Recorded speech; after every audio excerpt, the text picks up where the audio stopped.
Let's get this started. Hello everyone, bonjour tout le monde. Welcome to EFA151 on this Thursday, August 20th. Cannabis and fasting. If you've listened to my previous 150 podcasts, you'll get to understand that I do have a background in cannabinoid therapy. I was introduced to that world back in 2015 and then really got into it in 2016 and got forward, but introduced to it and the understanding of it and so on and so forth. That I also very involved in the chronic pain world since 2008, where I oversee medical clinics with orthotics, orthopedic shoes, compression socks, bracing, and that kind of stuff, dealing with all different types, people that want to stay proactive, people that have medical conditions, and people that just want to get better, right? So in the chronic pain world, from feet, knees, back, you talk to any chiropractor, they'll start at your feet before they'll start looking at your back issues. So that world I understand very well.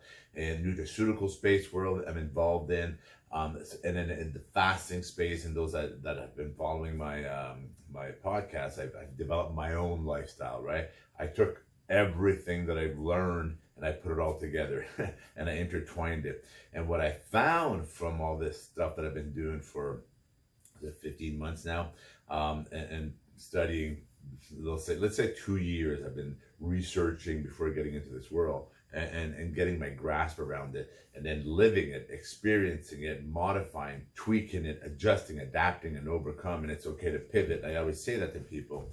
But what I found is interesting is the commonalities. And I love commonalities. And those that know me, I always search for the commonalities and things. I try to bring things back to center, right? And I say this all the time because it's important. Look at this earth right now. Look at this planet. When you have too far right, too far left, or it's no good, right? No good. So I always try to bring it back to center. And what I found by doing that, these two worlds seem to be very similar, right? Because when I worked in the cannabis space, and I'm going to talk about all these things here, and living the fasting space, and I do live the cannabis space, by the way, and I have no shame in saying so, because I understand the value, the medical anecdotal evidence behind it. So the cannabis space and fasting space have a lot of commonalities that are very good for you, and I'm going to get into this.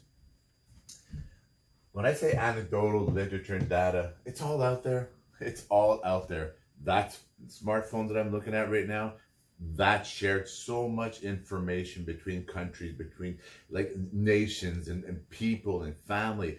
And if this works, try this out. And if people, yeah, it actually worked. It worked on my child, it worked on my grandfather, it worked on, and that's how it started happening. And people started sharing information. People started moving away from the traditional, your food chart worlds, your here's your medicine, here's your opiates, here's your prescription, go for this. And the clouded mind and the zombies and people walking through life on 10, 20, 30, 40, 50, 60 pills a day does not make sense, right? This world here, these two worlds collide in a good way. And this is from my commonality that I'm talking about. So when I talk about this, there's so much data and there's so much literature and anecdotal evidence out there by the millions on the earth that the proof is in the pudding, right? So let's get started. What commonalities that transpires in these two worlds that are very similar and not unique to each other? They're very similar. They naturally gravitate, just like I'm on OMAD, 1 meal a day, and I tell people, I did not choose to go on OMAD. I progressed to OMAD. I did. Like, I did not choose. I did not say, I'm going to start eating once a day. I did not go for the 350-pound man, 340-pound man, 330-pound man, and whatever fluctuation I was that week. And I did not tell myself, I'm going to go, that I know about it, that I understand it. Yes, I did, because I started sharing videos, and there's some really cool videos on OMAD and some MRI type technology videos that really blow your mind. But I knew about it, but I did not decide to go into that world. I progressed to OMAD naturally. And I've explained that in my previous podcast. But what happens when you put these things together, the replacing of opioids, like the opioids naturally get replaced. Why? People and the receptors in both worlds, you'll talk about your receptors, like the brain foods, right? The blood barrier, the blood-brain barrier. There's receptors, there's gates that accept things, just like your body with the endocannabinoid system. And that's why CBD, one of the molecules of the hemp plant or the marijuana plant. The marijuana plant is a female plant, the hemp plant is a male plant, and those molecules like the CBD, there's different molecules in those plants. I don't want to get into the technicalities of them, but that are appetite suppressants, that are anti-inflammatory agents, right? Non-psychoactive, some of them psychoactive for others. And psychoactive is actually important for a lot of the bindings of these types of molecules to work better on your body, if I can explain it in such a way. But what happens is that replacing of opioids becomes a natural facet in both worlds. In both worlds, in the fasting world, in the cannabis world, the replacing of opioids, people naturally tend to start replacing their opioids. And there's a thing called the receptors, right? The receptors, endocannabinoid system, and so on and so forth. But I'm gonna show you something just quickly. If I was to take, I'm gonna do this here and make a little mess here, but it's okay. I'm gonna take this glass here, and when I used to tell people on the receptors, there's a bowl below me there, so it's gonna overflow into the bowl. Those that are worried, but this glass here, this just say this is your receptor, this is your stomach, this is your brain, this is this is what the addictions are. This feed my body sugar. This is the vessel for the sugar. This is a vessel for the alcohol. This is a vessel for the drugs. This is a vessel for that addiction. This is what this is. And with fasting in cannabis, the molecules of done properly, when you do fasting properly, because there's bad fasting too. there's bad autophagy. And I don't want to get into that right now, but there is. But if you do these things properly, right, it's like drinking too much water. Water is extremely healthy for you. Your brain is 80% water. Your body's average 60% water, which ranges between 45 and 75, right? But that's your body and your brain. This is your life right here, right? The water, it's important for you. So if I take this water, and this is the addiction right here, this is the molecules in cannabis, this is the benefits of fasting, the receptors. I used to tell people, I'm going to fill this glass up. This glass is getting full, right? Your addictions, your everything is being replaced by the receptors. The receptors are being replaced by your cannabinoids and the fasting lifestyle. And what happens, once it's going to start overflowing, right? Now it's overflowing. Why? Because this glass, this volume cannot accept anymore. Once you replace it with your molecules and your fasting lifestyle, and the receptors are satisfied and everything is full, you don't need all those other opiates and then the alcohol and the drugs and so forth. And that's what transpires in your body, if that makes sense to you. And that's what I've noticed when living in those worlds and working with people across this country that transition into the cannabis space with your decarboxylated and your daily regimens and titration, and the same thing with fasting. I evolved to OMAD, and all these transitions and these progressions through incrementation, by doing it properly through incrementation and titration and all that, the receptors, your body's addiction vessels get replaced, filled with the cannabinoid and the intermittent fasting changes inside your body. So therefore, that's how people come off the opiates. Because the opiates, my medical conditions are disappearing and dissipating. I've lost over 110 pounds. So naturally, a lot of my medical conditions, which the big bulk of all medical conditions we all know is tied to inflammation, insulin type bodies, right? The proof is in the pudding.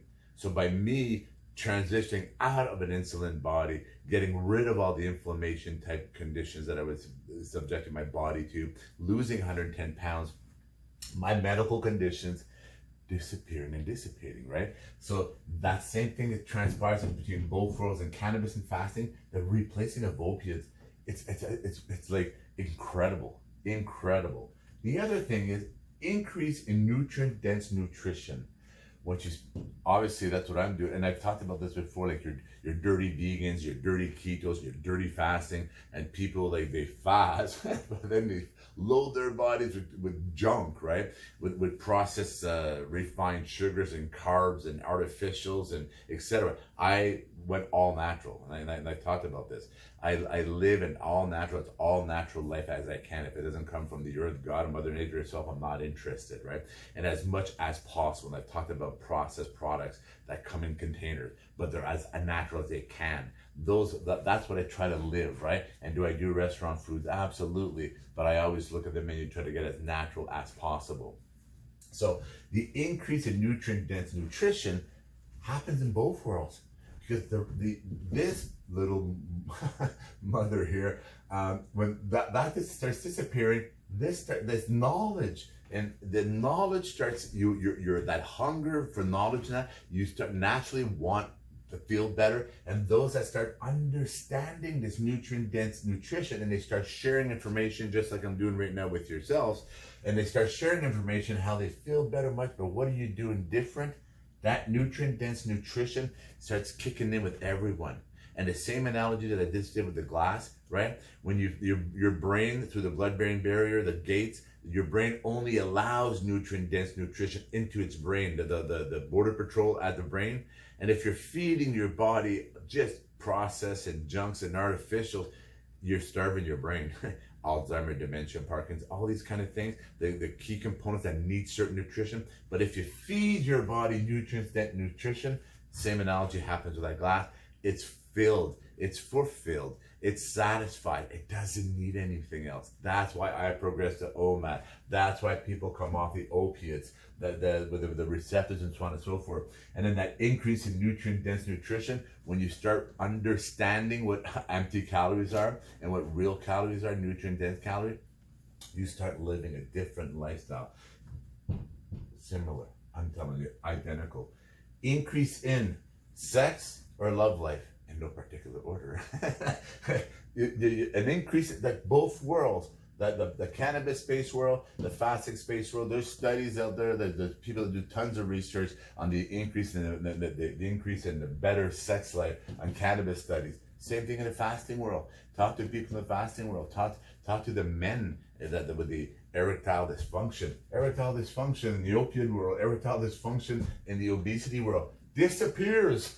Like, a lot of men will tell you that. They will tell you, like, I feel like a porn star, right? I'm not kidding you. The increase in sex life in both worlds, men and women, they found that there was that increase, right? Commonality, increase in sex life, increase in love life. That ties into a family, right? If you have couples enjoying each other much better, it shows in the family, in the nest of the household, right? All these things tie in together. And again, commonality. In the cannabis space, and in the losing weight and that kind of stuff, and the increase in sex life and love life and so on and so forth, that bonding with families, all these ingredients tend to come together. Commonalities. Fitness lifestyle, right? And I've said this before, you naturally have more energy. You naturally hunger for, because the removing of the opiates, right? The nutrient-dense nutrition, following a fasting lifestyle, replacing the opiates and the alcoholism and the drug addiction with cannabinoid therapy. Fitness, everybody starts losing weight. They start feeling better. And I'm not talking about, I'm going to go out there and pound some weight at the gym. I'm talking lifestyle fitness. I'm talking get on a bike, go play baseball with your kids, go run with a soccer ball, go for a power walk with your wife, your spouse, your best friend, your colleague, your partner, whatever. That's what I'm talking about. An increase in fitness lifestyle. Yoga and stretching. Both worlds will advocate and talk about and naturally do it. Yoga type, stretching type, like Zen type lifestyle. You just want to, you get rid of toxins. You remove, by removing the toxins, from your body, the alcoholism from your body, the drug abuse of whether it's opiates or non-pharmaceuticals, that abuse, by removing those toxins out of your body, by living a cannabinoid type therapy or fasting type lifestyle and those kind of lifestyle, that Zen gets brought in, and everything just like, bringing it back to center. Everything balances itself. These things are good for you, okay? And if you're going to argue that, There's another therapy class coming thereafter. But these things are good for you. Increase in family time, like I talked about the love and sex life. All these things, like you both worlds, and I've seen it in both worlds, and spouses have told me, right, what my husband was and what my husband is today are two different things. I'm working with him every day, and I'm still a little, but they're two different men. From the man that used to sleep on the basement floor drunk, to the man that goes into the baseball games with my son. My son just doesn't want to let that go, and he's always with his father now. Those kind of stories, those were typical stories. Those were typical stories, and you'll see that in people that live in the fasting world and lose all the weight and etc. And they will talk about their previous life and their new life. Commonalities, right? Increase in family time. You're looking for more things, and that energy you spend it with family. Increase in knowledge, like alkaline bodies, right? And people that understand acidic bodies and alkaline bodies. These worlds, they increase their knowledge. The more nutrient dense food and fitness lifestyle, the stretching and yoga and the sharing of information, they get more knowledge. The knowledge, these are commonality type conversations you have in these lifestyles. There's certain groups I can sit with, like I talk too much about this to certain groups. And there's other groups we absorb, we educate, we help each other out. So the alkaline body is a heart, mind, and soul. Massive increase in knowledge about knowing yourself, loving yourself, and teaching about each other's bodies, that kind of stuff. That heart, mind, and soul, like that is good for you, right? That increase in knowledge supplements the amount of knowledge that I gained in the last, let's say, 2 years on supplements, and 4 years of knowledge, and then you think you know, right? Like I used to be fit as everything back in my 222 days, my 235 days, and teaching around the province of Ontario, hand-to-hand combat, or just doing everything. I used to do marathon swimming classes. I used to train with friends of mine that he used to do Ironmans, that kind of stuff. I used to go running for 4 hours alone. That was my world, right? But even then, and all the protein shakes and all those pills and all those packs that make you pee orange, like you think you know, but you don't know. Like I didn't know. Honestly, what I've known in the last 4 years, in the last 2 years, and the last year, so much more. Why? Because I live this lifestyle, that increase in knowledge and supplement. Like, what is better for you? You want to find out what is better for me, not what somebody prescribes, not what somebody gives me, and converse with individuals. And I've had MDs across this country, especially in the cannabinoid space, that have told me, you know more than I do, because they never took it in school. Right? And what they take in school is how to cure and how to treat with prescriptions and opiates and so forth, right? And then there's other groups out there of people that live a certain lifestyle that advocated for these lifestyles, that were doctors, and a lot of them, from the histories out there from your Atkins and your Bernsteins and all that, and their books, and these are people that lived a certain lifestyle, and through knowledge, training, and experience, and then they applied it and they lived it. They started putting things out. There's an institution out there, the Bishamine Institution I talked about in Germany and Spain, that has been there for 70 years, 70. They have all that data, they have all that information, right? So what is better for you? The data is out there. So you want to find that data, and you start researching it like I did, and start living it like I did. That's what happens. Commonality between cannabis and fasting. You want to find out what's better for you. Essential oils. I remember in the cannabis space, they talk about all the essential oils and that kind of stuff. It's very interesting. The same thing happens in a fasting space, right? People want to know about themselves, what makes them feel better, and they actually, when they feel better, they go like, I feel better. That's what happens, right? So I want to show you something. My computer went down here. Sorry, but I'll get it up. It's my food list, and this food list, the alkaline producing food. This is what I want to talk about here. You can probably see it. Give me a second. Here, my big banana fingers. I'm touching everything here. If you're seeing this, people ask me, what do I eat? What do I do? Etc. Etc. This is my my page here, and it's going to go live and share with everyone. It's our duty to teach, and you've heard me say this 100 times. It's our duty to teach. So if I take this is alkaline producing foods, brain foods, toxin remover foods. These are my choices. Cruciferous vegetables, superfoods, my nuts and seeds, my fruits and vegetables, the dietary meats, poultry, oils, supplements, my spreads, my milks, my sweeteners, all these things. Then I get into the receptors in the alkalinities, supplements with that prevent the NFKB type receptors, like the bad proteins, and it goes on, the essential oils. Look at this. And people tell me, well, what do you eat? Look at this. There's so much. You can drop me off anywhere in the world, and I will adapt to anything because I don't measure nothing. I've explained all that. Other than leaving the house with my water, that's all I do, right? So let's keep going here. The alkaline producing food, that's what I look at. I look at like brain foods, the toxin remover foods, the cruciferous vegetables, the superfoods. These things here, that's what I live on. That's what I live on. And right here, when I talk about the receptors, and I gave you that exercise earlier, all these things, whether it's cannabis and fasting, these things, autophagy works also on good foods, right? CBD, you don't have to take CBD, the molecule. You can do the same things as the cannabinoid type things, just like fasting, like reaching autophagy differently, or accessing CBD type behaviors on your body through food. That's why these two things really combine in a commonality, because they tie into each other. It's amazing how much both worlds, when I look at it from my perspective, from working around this country, from living both of them, right? And how the commonalities of the result of living a cannabinoid therapy type world, and that if you need to transition, or like myself, with 350-pound man, 340-pound man, 330-pound man, I needed to transition. I was kerplunking, I was breaking apart, I was taking more pills, and more medical issues were happening. I started seeing it, my eyes were like, okay, my brain was like, right? I needed to transition, that's the lifestyle I chose.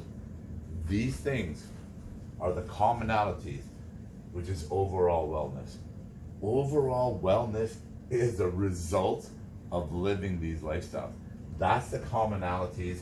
These are the things that I have seen. I, Guy Bourguignon, right? And if you're gonna have a disclaimer, this is my lifestyle. This is the experiences that I have seen and I have noticed through anecdotal living it, and or those around this country that I've worked with. And from studies and data and research, and I mean there's research upon research upon research from medical professionals that live these lives. And some of these studies, like I told you, 100-year-old studies, 70-year-old studies, there's 200-year-old books that talk about low carb lifestyles, right? So my point to that is, these are the results, that's the commonality. So if I'm gonna close EFA151 today, equality for all, I'm just teaching the equality. If everybody lived a lifestyle that is better for them, for their body, not what the system tells you is better for your body, but find out about you, find out what is better for you. And I'm telling you, if you lean into these worlds, doing it properly, right, a lot of this commonality is the end result of living that lifestyles. Jean-Guy Bourguignon, equality for all, 151. Wishing each and every one of you a most productive and beautiful day ahead of you. Thank you.